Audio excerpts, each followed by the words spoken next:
ভাদ্র মাস চলে আসছে, বর্ষা শেষ। সো আমরা ভাদ্রর গরমে রাইড এনজয় করব।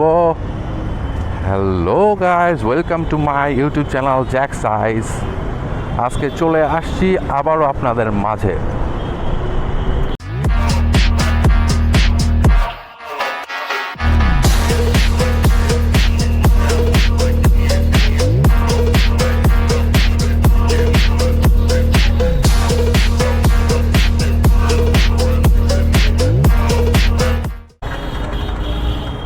ভাদ্র মাস চলে আসছে, বর্ষা শেষ। সো আমরা ভাদ্রর গরমে রাইড এনজয় করব। Hello guys, welcome to my YouTube channel Jack size.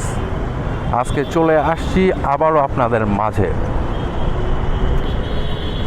আজকে একটু আলাপ করবো আসলে গরমের মধ্যে কিভাবে আসলে আপনার বাইকটাকে আর নিজেকে একটু ঠিক রাখা যায়। ধরেন এই গরমে আসলে গরমের মধ্যে সবচেয়ে বড় সমস্যা হলো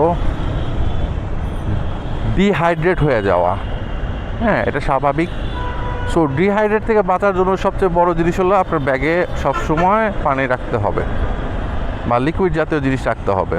যদি সেটা পসিবল না হয় তাহলে যখনই ব্রেক দিবেন আধা ঘন্টা পরে বা 1 ঘন্টা পরে একটু পানি খেয়ে নেবেন। সাথে সাথে হলো পাতলা জামা কাপড় পরা উচিত, যেহেতু জ্যামের মধ্যে চালাবেন। ঢাকা শহরে জ্যাম ছাড়া রাস্তা নাই। সো জ্যামের মধ্যে চালালেই ঘামবেন, আর ঘামলে পরে ফোন আসছে অফিস থেকে। আসসালামু আলাইকুম আপা, এই যে মহাখালী বাস স্ট্যান্ডের এখানে এই চলে আসছি আপা, এই চলে আসছি আপা।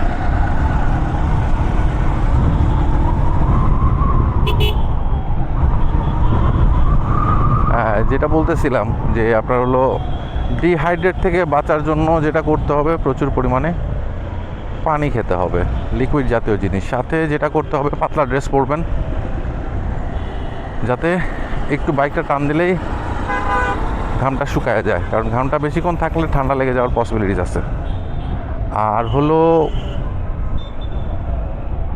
বাইকের ক্ষেত্রে হলো বাইকটা বেশিক্ষণ চালাবেন, মানে যত বেশি চালালে যখন মনে হবে যে ইঞ্জিন হিট হয়ে গেছে, কিছুক্ষণ ব্রেক দেন, ইঞ্জিন হিটটারে একটু কমান।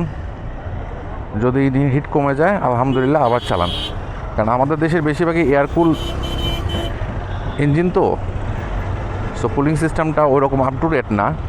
সো সেই ক্ষেত্রে আসলে একটু খেয়াল রাখতে হয়।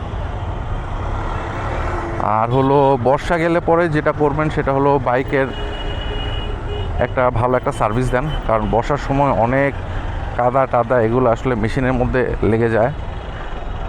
সো ওগুলো একটু সার্ভিস দিলে মোটামুটি গাড়িটা ফ্রি হয়ে যায়। আর নর্মালি যেটা করার আমরা বাইক সার্ভিসের ক্ষেত্রে বা বাইক মেনটেন্যান্সের ক্ষেত্রে করি, সেগুলো তো করতেই হবে।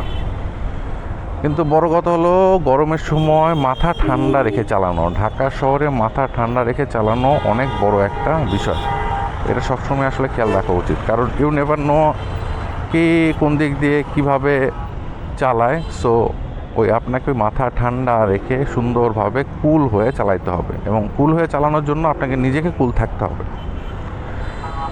ওই জন্য বেশি বেশি পানি খান, বেশি বেশি লিকুইড জাতীয় জিনিস খান, গরম থেকে বাঁচুন, সেফলি রাইড করুন, রাইডটাকে এনজয় করুন।